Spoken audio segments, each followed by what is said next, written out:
Sa nakalipas na mahigit kumulang 450 years, aabot na sa 38 ang naitalang pagsabog ng Taal Volcano, hindi lamang sa mismong main crater kundi maging sa iba pang bahagi ng itinuturing na small but deadliest volcano in the country. Sa nakaraang episode ay ating natalakay ang mga naitalang eruptions ng Taal Volcano history at maaaring tignan ng description section, pinned comment, and screen o cards sa itaas ng videong ito upang inyong masundan at mapanood ang nasabing episode. Dito naman sa videong ito, ating tatahakin mga ka-haunted history ang pagbabalik tanaw sa final moments ng mga nakasaksi sa maituturing na biggest, longest at most destructive eruption na nangyari sa Taal Volcano at sa kung paano nito nabago ang muka ng kasalukuyang mapa. Ang tanong, mauulit nga raw ba ito? Panoorin hanggang dulo. Ako po si Red at ito ang Haunted History. Tunay na humugis sa kabuuang ecology at landscape ng Taal Volcano maging sa mga bayan na nakapalibot rito ang 1754 eruption. Matatandaang ang Volcano Island ay nahahati sa pagitan ng mga bayan ng Talisay at San Nicolas, kabilang ang lungsod ng Lipa, Tagaytay at Tanawan. Ang mga bayan ng Agoncillo, Alitagtag, Balete, Cuenca, Laurel, Lemery, Malvar, Mataas na Kahoy, San Jose, Santa Teresita at Taal na siyang kabilang sa kung tawagin ay TVPL o ang Taal Volcano Protective Landscape Communities. Sinasabi sa kasaysayan na ang orihinal na lokasyon ng bayan ng Taal bago ito ilipat sa kasalukuyang lokasyon ay nasa gilid lamang ng Taal Lake na kung saan na ngayon matatagpuan ang bayan ng San Nicolas. Ang 1754 eruption ang sanhi ng pagkakalipat ng bayan ng Taal at ng iba pang bayan na dati ay malapit lamang sa malaking lawa. Sa katunayan mga ka-haunted history, hanggang sa kasalukuyan ay mamamataan pa rin sa hindi kalayuan sa Taal Lake sa gawing San Nicolas Baywalk ang Old Taal Church ruins na siyang magpapaalala sa madilim na kaganapang ito sa kasaysayan ng bayan. Ito rin marahil ang magpapaalala sa nawalang masaganang kasaysayan ng bayan na ayon sa mga limbag ay kinilala partikular sa taong 1732 bilang lokal na sentro ng pagsasaka, oil making, paghahabi at ang pangingisda dahilan upang maitatag ang lalawigan ng Taal. Kung babalikan ang serye o timeline ng mga kaganapan sa 1754 eruption, higit sa delubyo na maihahalin tulad kung hindi man ay impyerno sa kalupaan ang nangyari sa 7 buwan nitong pag-aalboruto at naganap noong May 15 hanggang December 5, 1754. Magkahalong phreatomagmatic at Plinian eruption ang naganap sa panahong ito. Sa siyensya, ang Plinian eruption ay kinapapalooban ng tuloy-tuloy na pagsabog ng gas na may halong malapot na lava. Sa halos 7 buwan ng eruption nito, ito na ang kinukonsiderang biggest and longest eruption yet. Dahil sa nasabing timeline, 4 na bayan ng Batangas ang naibaon sa makapal na volcanic ash at malalaking bato na kasamang ibinuga nito, gayon din ang magkakasunod na shock waves, malalaking alon na animoy tsunami at pag-ulan ng acid rain.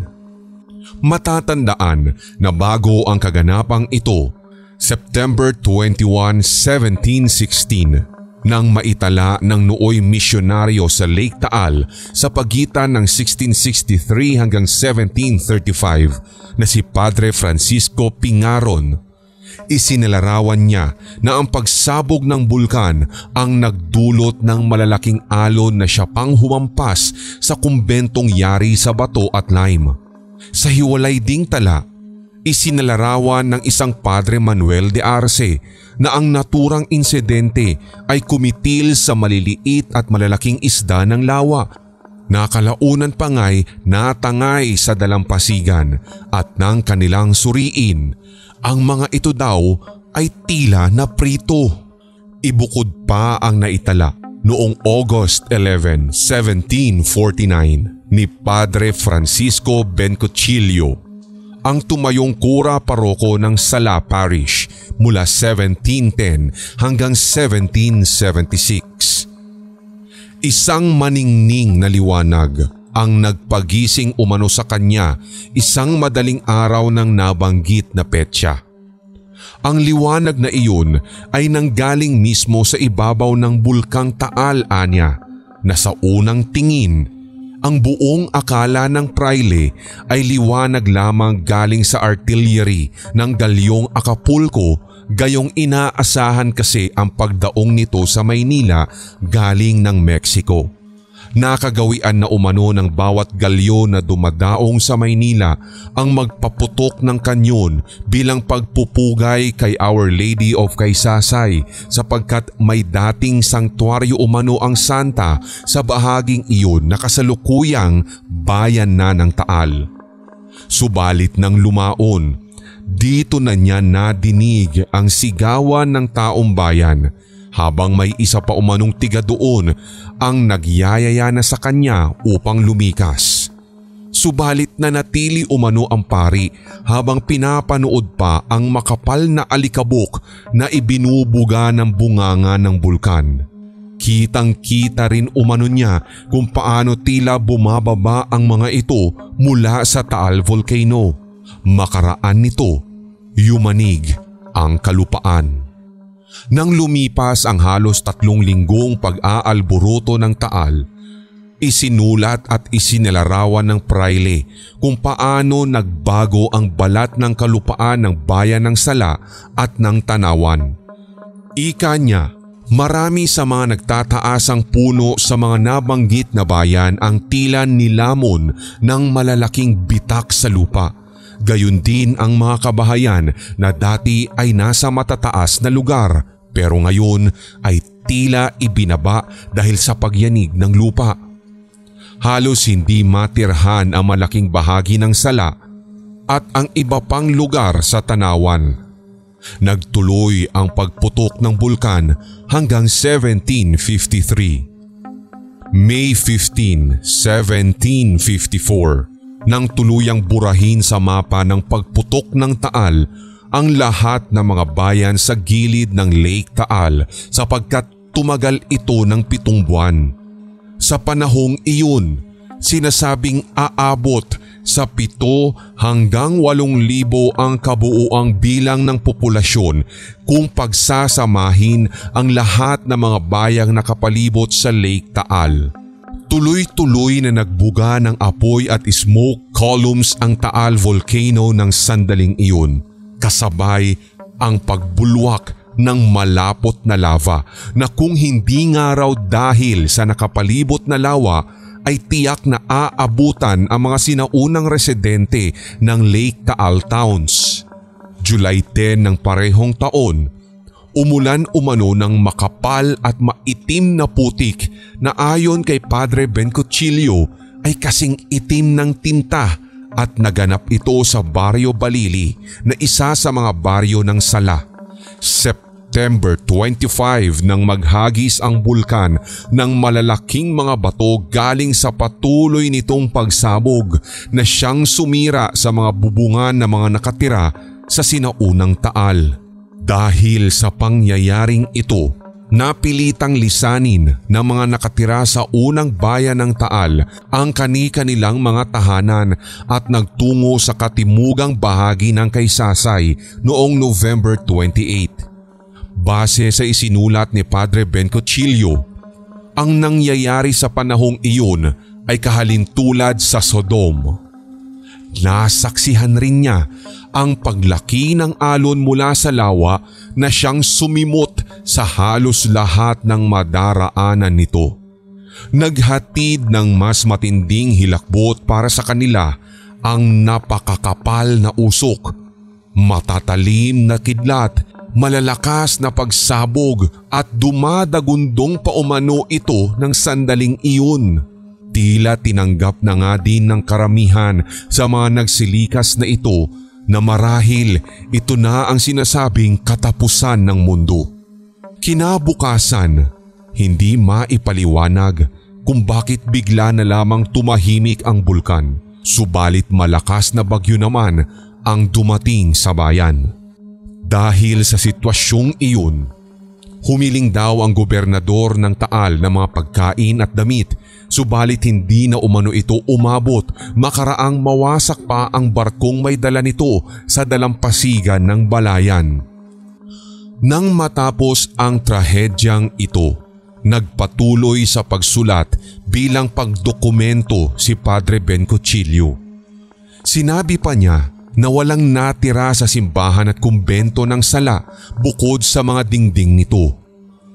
Ang munisipyo, warehouse at rope factory ng bayan ay naibaon na ng tuluyan sa makakapal na putik at abo, kabilang ang mga tipak ng mga bato.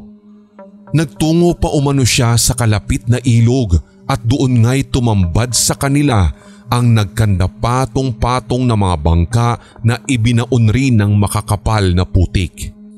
Base sa parehong tala ng praile, naghukay pa umano sila ng mga gamit ng simbahan na pwedeng mapakinabangan o maisalba pa, partikular sa gawi ng dating simbahan at sakristi nito. Ang parish chest, ang katangi-tangi nilang nahukay, at ito ay naglalaman ng mga sagradong vestments at vessels na ginagamit ng mga pari sa tuwing sila ay nagkakaroon ng banal na misa, subalit nasira rin umano ito at napuno ng mabahong putik. Ang naturang praile rin ang pinagkunan ng tala patungkol sa tuluyang pagkakahiwalay ng Bombon o Taal Lake sa karagatan ng Balayan, makaraan itong ma-mention sa parehong dokumento na tumaas ang tubig ng lawa at ito ang tuluyang lumamon sa mabababang bahagi ng mga bayan ng Lipa at Tanawan. Ang pagtaas ng tubig ay dahil umano sa pagkakabara sa bunganga ng Pansipit River. Sa tala ng praile, December 12, 1754, nang tuluyang tumahan ang pagsabog ng Taal. Ang pangyayaring ito ang siyang naging mitya upang tuluyang abandonahin ng mga residente noon ng mga bayan ng Lipa, Tanawan, Taal at Sala ang kani-kanilang mga pag-aari at tumulak sa mas ligtas na lugar. Ito rin ang magpapaliwanag kung bakit naiurong ang ilan pang mga bayan sa kanilang mga kasalukuyang lokasyon sa mapa, bunsod nito. Ang mga tiga-Taal ng panahong iyon ay nagtatag ng panibagong bayan ng Taal sa Kaysasay na siyang ikatlo at kasalukuyan na nitong lokasyon. Taong 1758 nang sinimula ng konstruksyon ng bagong Taal Cathedral na tulad ng unang nabanggit ay dating matatagpuan sa gilid ng lawa ng ngayoy San Nicolas at magpasa hanggang ngayon nga'y nananatiling nakatindig ang mga guho nito. Sa Google Maps mga ka-haunted history, nakalabel ito bilang Old Taal Church Ruins. Ang mga survivors ng sinaunang Taal ay sinasabing aabot sa humigit kumulang 900 na residente. Subalit halos lahat sa mga ito ay nagkasakit dulot ng pananatili ng usok na nagtataglay ng sulfur at tumagal pa ito ng 6 na buwan makaraan ang 1754 eruption. Nang lumaon, tuluyan nang binuwag ang pagiging lalawigan ng Taal hanggang sa tuluyang maging kapital ang Batangas na ngayon ay isa ng lungsod kasabay ng pagbuo sa lalawigan ng Batangas. Ayon pa sa naisulat sa akdang Sunken Ruins of Taal ni Thomas Hargrove at Isagani Medina na sa isang hiwalay na ulat noong 1755 na may kaugnayan sa lagim ng 1754 eruption.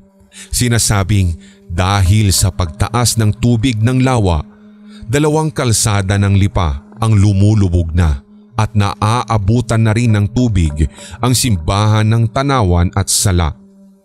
Nang humupa ang tubig, nag-iwan naman daw ito ng makapal na asin dahilan upang walang mainom na tubig at wala ring makapangisda sa mga kalapit na ilog. Ayon kay Batangas historian Derek Gerardo Manas, ang sinawing palad at itinuturing na Lost Town of Sala sa Batangas ay itinatag noong 1584 at tulad ng mga naisaad kanina, isa ito sa tuluyang nabura sa mapa makaraan ng 1754 at hindi na rin ito muling itinatag pa. Ang present-day Talisay ay ang lokasyon ng unang Tanawan at ang ikalawang Tanawan ay ipinanganak nang ilikas ang mga residente dahil sa naganap na 1754 eruption.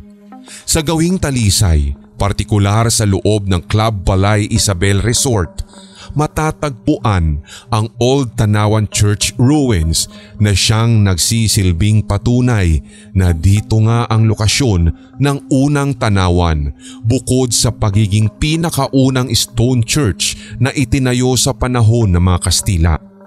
Matatandaan na noong 2010, habang nagsasagawa ng landscaping phase sa Club Balay, hindi inaasahan na may nahukay ang mga ito na mga buto ng tao na agad namang itinawag sa atensyon ng National Museum of the Philippines. Lumabas sa kanilang archaeological investigation na sa pagitan ng 19th to early 20th century pa nakalibing ang nahukay na mga buto. At ayon din sa naturang ahensya, maaaring ginamit bilang libingan ang mga church ruins ilang dekada makalipas ang 1754 kung kaya't hindi katakataka na may nahukay ritong mga labi. Samantala, ang lumang bayan ng Sala ay sinasabing matatagpuan sa Barrio Banyadero sa ikatlo at bagong Tanawan. Hinango na lamang sa ngalan ng lumang bayan ang ngalan ng baryong ito bilang isang tribute sa ikangay Lost Town kung kaya't ipinanganak ang Barrio Sala, Tanawan, Batangas. Sa Barrio Banyadero din matatagpuan ang guho ng lumang simbahan ng Lost Town of Sala. Sa malagim na kaganapang ito, naungkat muli ang matagal nang nagpapasalin-saling kwentong bayan at alamat sa kung bakit ganito ang kinahantungan ng Bulkang Taal at ang mga bayang nakapalibot rito. Isa sa mga pamosong bersyon ay ang tungkol kay Lakan Taal. Sinasabi sa alamat na ito na ang bayang ito noon ay sagana, mapayapa at lahat ng mga nakatira rito ay may mataas na respeto sa wise old man na si Lakan Taal. Siya ang tinitingala dahil sa kanyang hindi matatawarang karunungan at pagiging patas. Isang araw, tinipon ni Lakan Taal ang kanyang mga pinagkakatiwalaang tigasunod at dinala sila sa isang hindi pamilyar na bahagi ng gubat. Sinabi niya sa kanila na mula sa araw na iyon, walang sino man ang dapat na umakyat sa tuktok ng bundok. Ang bundok na tinuro ng matanda ay sagana sa mga likas na yaman, ngunit dahil sa kanilang pananampalataya at pagtitiwala kay Lakan Taal, iginagalang nila ang kanyang desisyon at nangako na hindi kailanman lalabag sa kanyang utos. Ang mga mariing iniutos ni Lakan Taal ay ipinagbigay alam ng mga ito sa taong bayan at gaya ng inaasahan, tapat nilang sinunod ang mga ito. Sa ilalim ng pamumuno ni Lakan Taal, ang nayon at ang mga residente nito ay namuhay ng masaya hanggang sa walang ano-ano'y biglang naglaho ang kanilang pinuno na parang bula. Ang mga tigabayan ay naghanap sa lahat ng dako para sa naturang matanda, ngunit sa kasamaang palad ay wala silang matagpuan na kahit anumang bakas nito.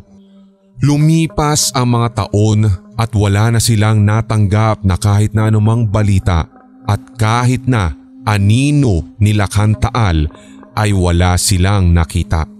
Wala ring may alam kung magbabalik pa ba si Lakhan-Taal.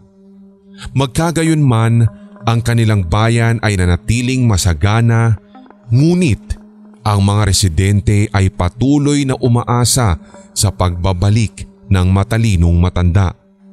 Hanggang sa isang araw, may isang tiga-baryo na nagmungkahi na hanapin na nila ang kanilang tinitingalang lider sa tuktok ng bundok na siyang una nang ipinagbabawal ni Lakhan-Taal.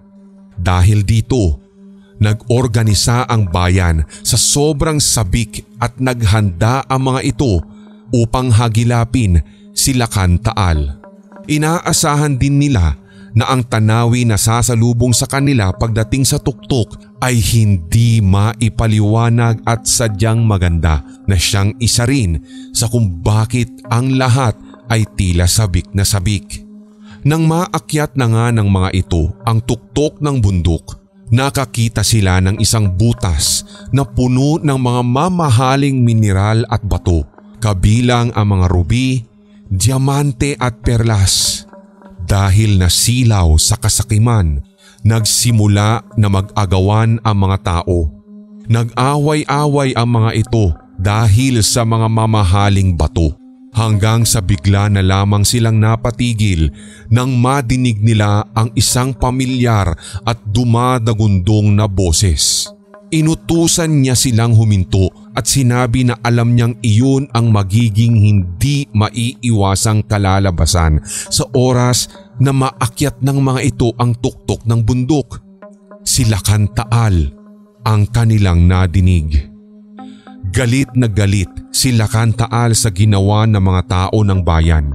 Hiniling ng matanda kay Bathala na magdala siya ng malaking sakuna sa buong nayon. Kakaumpisa pa nga lang, ang mga ulap ay naging napakadilim. Sinundan iyon ng malalakas na kulog at matatalim na kidlat. Gumuguhit pa nga ang mga iyon sa dilim ng kalangitan. Hanggang sa walang ano-ano, isang malakas na lindol ang naganap at hindi nagtagal, sumabog ang bundok ng apoy mula sa butas nito. Wala ni isa sa mga tiganayon ang nabuhay. Sa loob lamang ng napakabilis at ilang sandali, nilamon din ng tubig ang buong kapaligiran ng bundok at ang mga mahalagang bato ay nalunod sa pinakamalalim na bahagi ng lawa. Ang bundok ay tinawag na Taal bilang ala-ala ng matalinong pinuno ng nawalang bayan. Haunted History. At inyong natunghayan ang pagbabalik tanaw sa ikangay final moments ng mga nakasaksi sa maituturing na biggest, longest at most destructive eruption na nangyari sa Taal Volcano at sa kung paano nito nabago ang muka ng kasalukuyang mapa.